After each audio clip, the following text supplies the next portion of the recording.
तरीके से मुस्लिम देशों को टारगेट करता हुआ अमेरिका और इजराइल हमेशा नजर आया है, उसकी तस्वीरें देश और दुनिया के सामने हैं। अमेरिका और इजराइल की हमेशा से एक रणनीति रही कि वो अपनी सैन्य शक्ति के आधार पर मुस्लिम देशों को डरा धमका करके अपना उल्लू सीधा कराने की कोशिश करता था। यानी कि उनसे तेल खरीदने हो, चाहे किसी भी प्रकार का दबाव बनाना हो, वो उसके जरिए करते थे। चाहे हथियारों के नाम पर हो, चाहे आर्थिक बहिष्कार के चलते हो।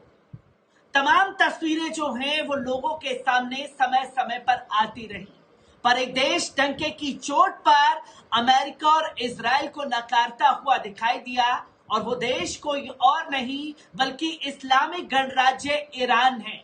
ईरान ने किस तरीके से अमेरिका और इजराइल की अब नींदें उड़ा रखी हैं, उस पर भी अब खुल करके बात की जा रही है। जहां पुतिन का S-400 सुरक्षा कवच बनकर के पूरी तरीके से तैयार है ईरान के लिए, तो ईरान के पास इतना यूरेनियम है कि वो परमाणु हथियार बनाने जा रहा है।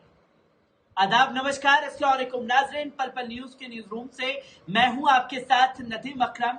जिस तरीके की तस्वीरें लगातार ईरान को लेकर के सामने आ रही हैं, वो यकीनन इजराइल और अमेरिका के लिए अब खतरे की घंटी बज चुकी है। एक बार इस रिपोर्ट पर नजर डालते हैं।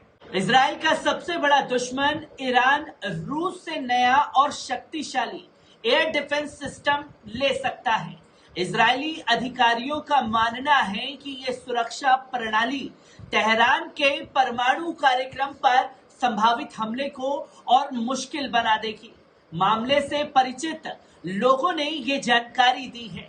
इजराइल और अमेरिका में लोगों का साफ तौर पर मानना है कि ईरान को S-400 सिस्टम मिलने की संभावना से संभावित हमले पर फैसला लेने में तेजी आएगी। फिलहाल रूस की तरफ से ये ऐलान नहीं किया गया है कि वे हथियारों की सप्लाई करेगा या नहीं करेगा। यूक्रेन पर हमले के बाद मॉस्को और तेहरान नजदीक आए हैं। S-400 का इस्तेमाल शुरू होने में 2 साल से भी कम का समय लगेगा। इजराइल के प्रधानमंत्री बेंजामिन नेतन्याहू ने पिछले हफ्ते तेल अवीव में एक सिक्योरिटी कॉन्फ्रेंस में ईरान पर संभावित हमले के बारे में कहा, आप जितना इंतजार करेंगे ये उतना मुश्किल होता जाएगा। उन्होंने कहा कि हमने बहुत लंबा इंतजार किया है। मैं आपको बता सकता हूं कि ईरान को परमाणु हथियार हासिल करने से रोकने के लिए मैं कुछ भी करूंगा।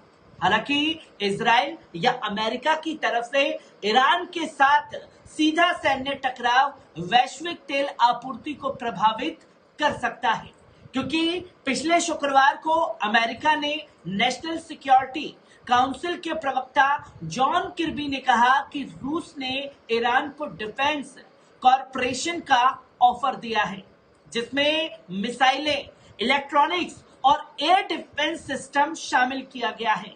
तो वहीं मॉस्को तेहरान को फाइटर जेट दे सकता है। तो वहीं दूसरी तरफ ईरान के परमाणु कार्यक्रम में पूरी दुनिया की चिंता बढ़ी हुई है, जिस पर इंटरनेशनल मॉनिटरों ने पाया कि यूरेनियम की शुद्धता 84% तक पहुंच चुकी है, जो हथियारों के लिए कम से कम 90% होनी चाहिए।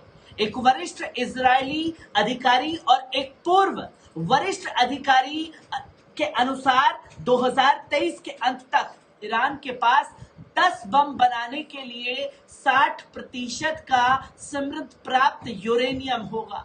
इजराइल को उम्मीद है कि अमेरिका किसी भी संभावित हमले का नेतृत्व करेगा, जबकि बाइडेन प्रशासन सैन्य कार्रवाई से इनकार कर रहा है और कूटनीति को तरजीह लगातार देता हुआ दिखाई दे रहा है। तो वहीं रूस का हाईवे सुरक्षा कवच S-400 बेहद शक्तिशाली है, जिसका इस्तेमाल भारतीय सेना भी अब कर सकती है।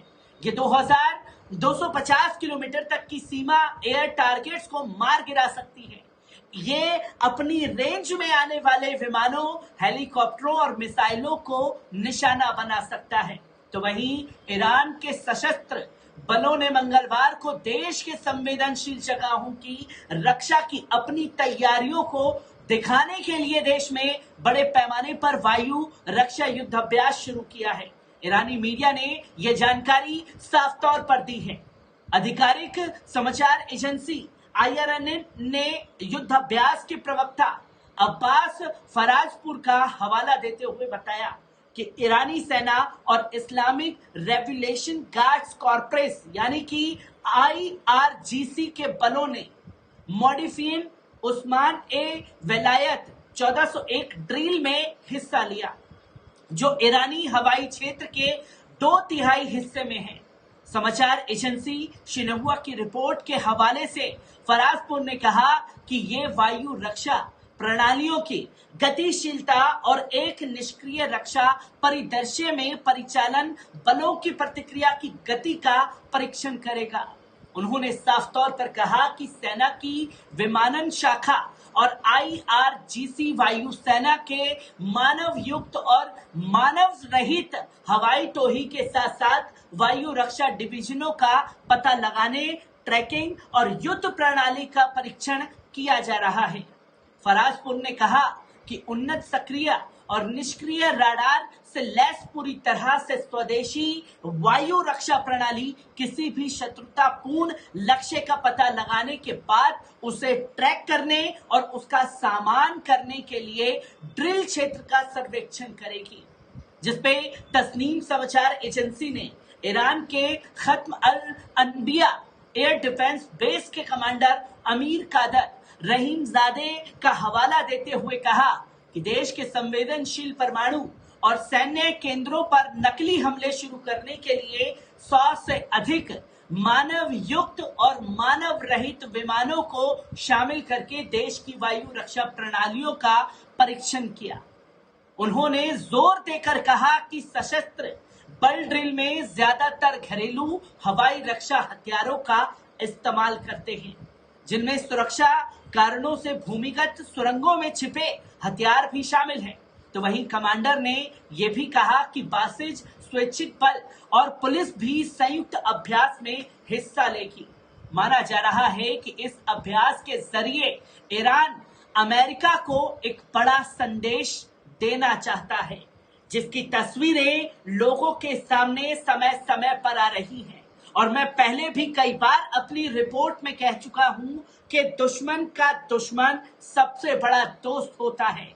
ईरान के साथ इजराइल और अमेरिका के संबंध कैसे हैं और कैसे अमेरिका और रूस में तल्खियां बढ़ी हैं और कैसे रूस और ईरान नजदीक आए हैं और इसी नजदीकी ने बेचैनी बढ़ाने का काम इजराइल और अमेरिका में कर दिया है और इससे ईरान की ताकत जो है और बढ़ चुकी है। हर एक तस्वीर ईरान से जुड़ी आप लोगों के साथ साझा करता रहूंगा। दीजिए इजाजत, शुक्रिया।